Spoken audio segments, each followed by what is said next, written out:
आरक्षण के प्रावधान का सैद्धांतिक आधार ये कहता है कि अगर किसी भी तरह की नियुक्ति होनी है तो उसमें अनारक्षित वर्ग में सभी श्रेणी के अभ्यर्थियों का चयन किया जा सकता है जो उनकी मेरिट में आ रहे हो। उसके बाद आरक्षित वर्ग की मेरिट बना करके उनके लिए निर्धारित कोटे की नियुक्तियां की जाएंगी। इसे एक उदाहरण से समझने की कोशिश कर। मान लीजिए किसी भी नियुक्ति प्रक्रिया में 100 सीटों पर नियुक्ति की जानी है तो सबसे पहले अंतिम परिणाम की एक मेरिट लिस्ट बनेगी जो बढ़ते से घटते क्रम में सभी कैटेगरी के लोगों की एक साथ बना ली जाएगी और उस कैटेगरी के लिस्ट में यूआर यानी अनरिजर्व कैटेगरी में अगर शुरुआत से 50 लोगों को चयनित किया जाना है तो शुरू से 50वें नंबर तक जिस भी अभ्यर्थी का नंबर आएगा उसकी कट ऑफ तक 50 लोगों का चयन किया जाएगा और इस 50 में SC, ST, OBC, EWS सभी श्रेणी के कैटेगरी के लोग हो सकते हैं जो उन 50 की मेरिट लिस्ट में आ रहे होंगे।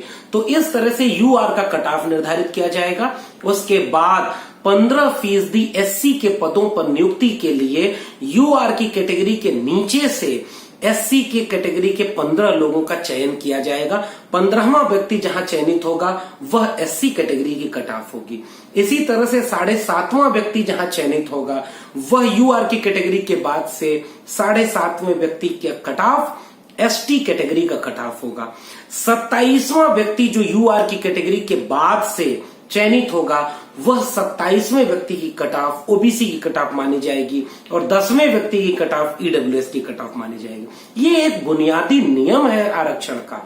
यह इसीलिए है कि 50% सीटें अनारक्षित हैं, उसमें मेरिट में कोई भी कैटेगरी का व्यक्ति आकर के सफल हो सकता है और चयनित किया जा सकता है। इस आधार पर कभी भी UR से ज्यादा मेरिट SC, ST, OBC और EWS की नहीं जा सकती और EWS की मेरिट कभी भी किसी भी तर्क से SC और OBC से कम नहीं जा सकती।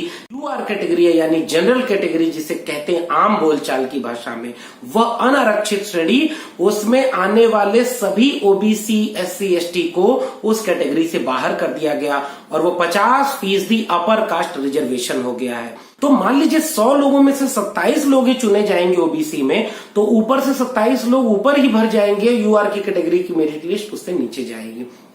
इस आधार पर पूरे देश में छोटी से बड़ी हर प्रतियोगी परीक्षा, हर विश्वविद्यालय का एडमिशन इस तरह की घपलेबाजी और भ्रष्टाचार का शिकार होता रहा है और हर परीक्षा में इसकी तो व्यापक जांच की जानी चाहिए कि UR कैटेगरी को 50% सवर्ण आरक्षण की कैटेगरी बना करके जितनी भी नियुक्तियां की गई हैं, जितने भी एडमिशन लिए गए हैं, वह सभी संविधान विरोधी हैं।